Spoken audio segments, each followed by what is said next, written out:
বাংলার ঐতিহ্যপূর্ণ একটি হসপিটাল সেখানে কর্মরত ছিলেন। সেই বোনকে যেভাবে হত্যা করা হলো, যেভাবে মার্ডার করা হলো, তার বাবা মা আজও পর্যন্ত চোখের পানি ফেলছেন। চোখের জল মোছাবার মতো তার বাড়িতে কেউ নেই। তারা আশায় বুক বেঁধেছিলেন যে আমার মেয়ের বিচারটা সঠিক হবে, এটা তারা আশায় বুক বেঁধেছিলেন। কিন্তু আমরা কি লক্ষ্য করলাম?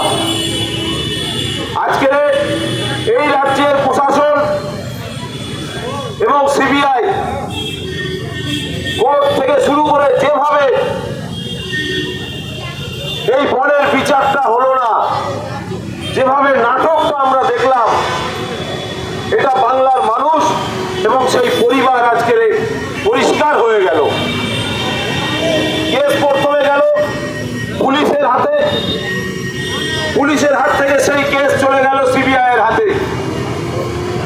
আমরা লক্ষ্য করে দেখলাম এই আরজি করের কেসটা নিয়ে আমার রাজ্যের দিদিমণি সুপ্রিম কোর্টে মামলাটা যখন চলছে তখন সেখানে একজন বড় লয়ারকে ফিট করে দিলেন।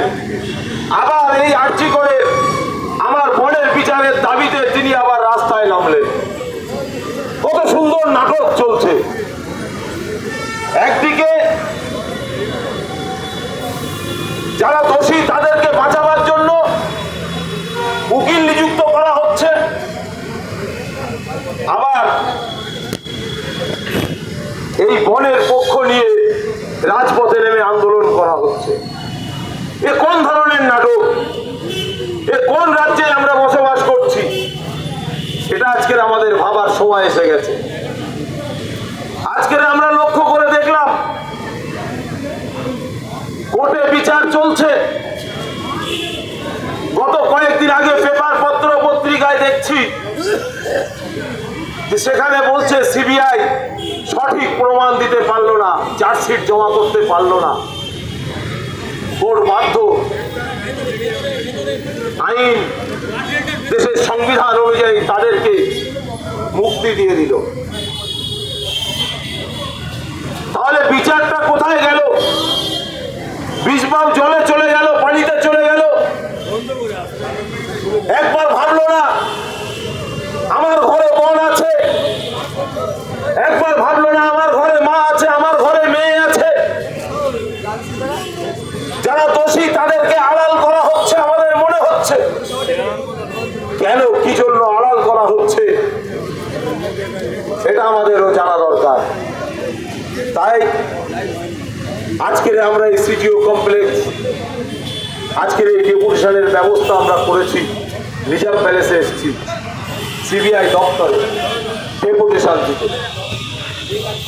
আপনাদের বলবো, অনেক পথ আপনারা পায়ে হেঁটে অতিক্রম করেছেন।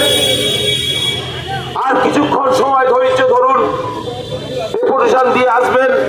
তারপরে আমরা আমাদের ডেপুটেশন দেওয়ার নেতৃত্বদের কথা শুনেই আমরা আমাদের প্রোগ্রামের কাজ সমাপ্তি করব। দেখতে পাচ্ছেন আজকে কিন্তু বিধায়ক নওশাদ সিদ্দিকী মহাশয় এবং আইএসএফের পক্ষ থেকে কিন্তু এখানে একটা সভা হয় এবং আরজিকর মামলা যে তিলোত্তমার বিচারের দাবিতে কিন্তু এখনও সেই বিচার পেল না, তাই নিয়ে কিন্তু কলকাতা থেকে একটা মিছিল লাগে 7 পয়েন্ট থেকে। সেখানে কিন্তু পুলিশের ভিড় এবং এখান থেকে কিন্তু আইএসএফের পক্ষ থেকে কিন্তু এখানে একটা বেশ সভা হয় এবং কিছুক্ষণের মধ্যে কিন্তু শুরু হবে।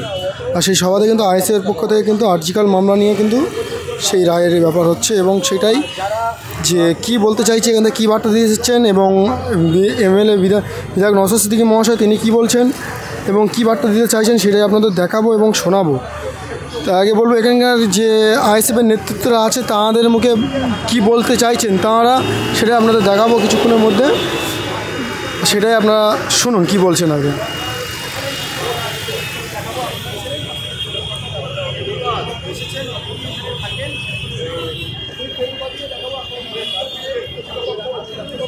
পুলিশের প্রশাসনের ভূমিকা বেশ আমরা দেখছি, পুলিশ প্রশাসন পুরুষ আছে, সেটাই আপনাদের দেখানো হচ্ছে। সেই 7 পয়েন্ট থেকে যে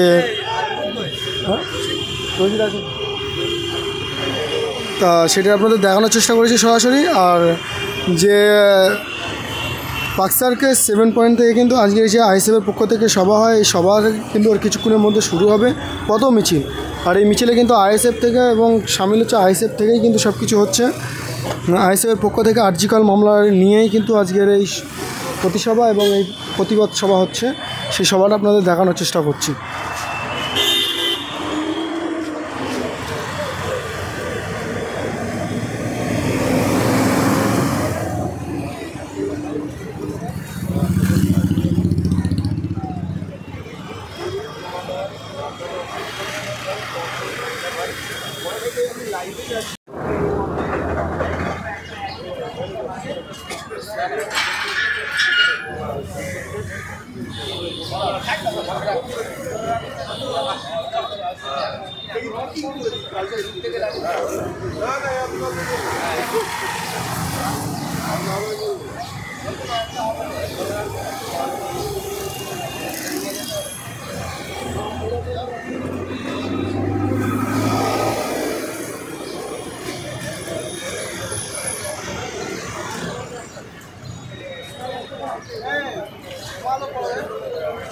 हो दिया